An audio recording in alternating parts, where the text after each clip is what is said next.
देखिए, जो बजट सत्र चल रहा था उसमें सरकार की परफॉर्मेंस आपने देखी और स्पीकर महोदय ने कई बार कोशिश करी मंत्रियों को बचाने की, बावजूद उसके कोई संतोषजनक जवाब सरकार दे नहीं पा रही थी।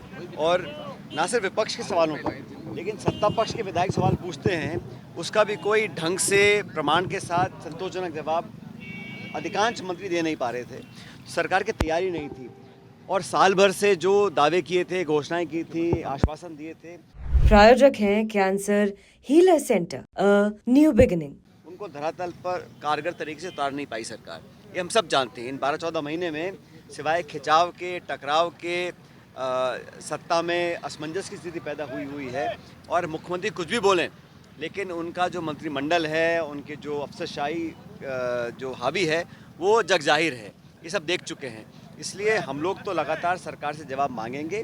विपक्ष में हम लोग हैं, लेकिन कांग्रेस पार्टी सदन के अंदर, सदन के बाहर सक्रिय रूप से काम कर रही है। और कल हम लोगों ने मीटिंग करी है प्रदेश कांग्रेस कमेटी की, वहाँ पे प्रस्ताव पारित किया है।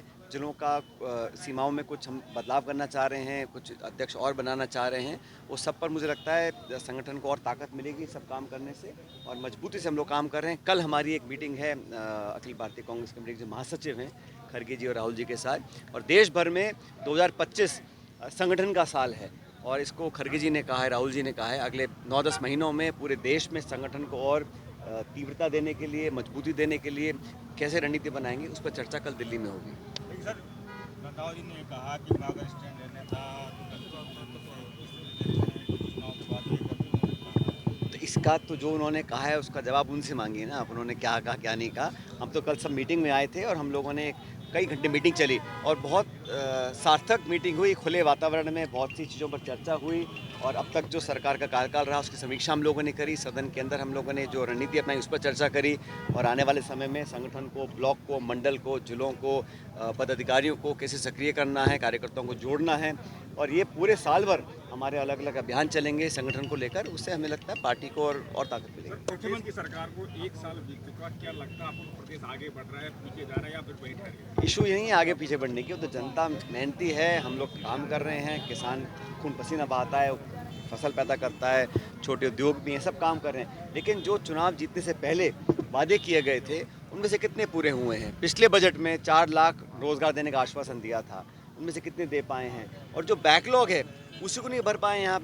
और हमारे जो एसटी के छात्र छात्राएं हैं, उनकी जो छात्रवृत्ति है वो सालों से पेंडिंग है, क्योंकि आप यूसी नहीं दे पा रहे हैं। केंद्र सरकार ने लिखित में कहा है कि राजस्थान प्रदेश ने एसटी के जो छात्र छात्राएं हैं उनको मापदंड के आधार पर छात्रवृत्ति नहीं मिल पा रही है। तो ये तो नाइंसाफ़ी है। बच्चों को आप वंचित रख रहे हो छात्रवृत्ति से, क्योंकि आपकी नाकामियां हैं। ये सब जनता जानती है और जो बड़े बड़े इन्होंने दावे किए थे वो सब पर लगातार सरकार फेल हो रही है। लेकिन सर, भद्रनाथ शर्मा ने पूरा सदन में नाराज फूफा का भी जिक्र किया गया। क्या किया? नाराज फूफा, इसका जिक्र किया। अरे देखो, भाषण में व्यंग कसना अलग होता है, लेकिन तथ्यों के आधार पर, आंकड़ों के आधार पर, वास्तविकता के आधार पर सरकार ने क्या किया है, गोलमोल भाषण देना, टीका टिप्पणी करना, वो एक अलग विषय है। लेकिन सरकार की जिम्मेदार तरीके से जो जवाबदेही होती है उसको सरकार उसको पूरा नहीं कर पा रही है। कितना खिंचाव है, मंत्री सदन में नहीं आ रहे हैं, इस्तीफा दे रखे हैं और पता ही नहीं है कि कौन मंत्रिमंडल में है कि नहीं है। अब चाहे एसआई की भर्ती हो, चाहे पेपर लीक का इशू हो, चाहे बैकलॉग का इशू हो, चाहे लॉ एंड ऑर्डर का इशू हो, हर मोर्चे पर सरकार बैकफुट पर है। और ये आवाज़ें अंदर से उठ रही हैं सरकार के, जो अंदर कलह है, जो खिंचाव है, जो तनाव है, वो फूट फूट कर समय समय पर सामने आता है।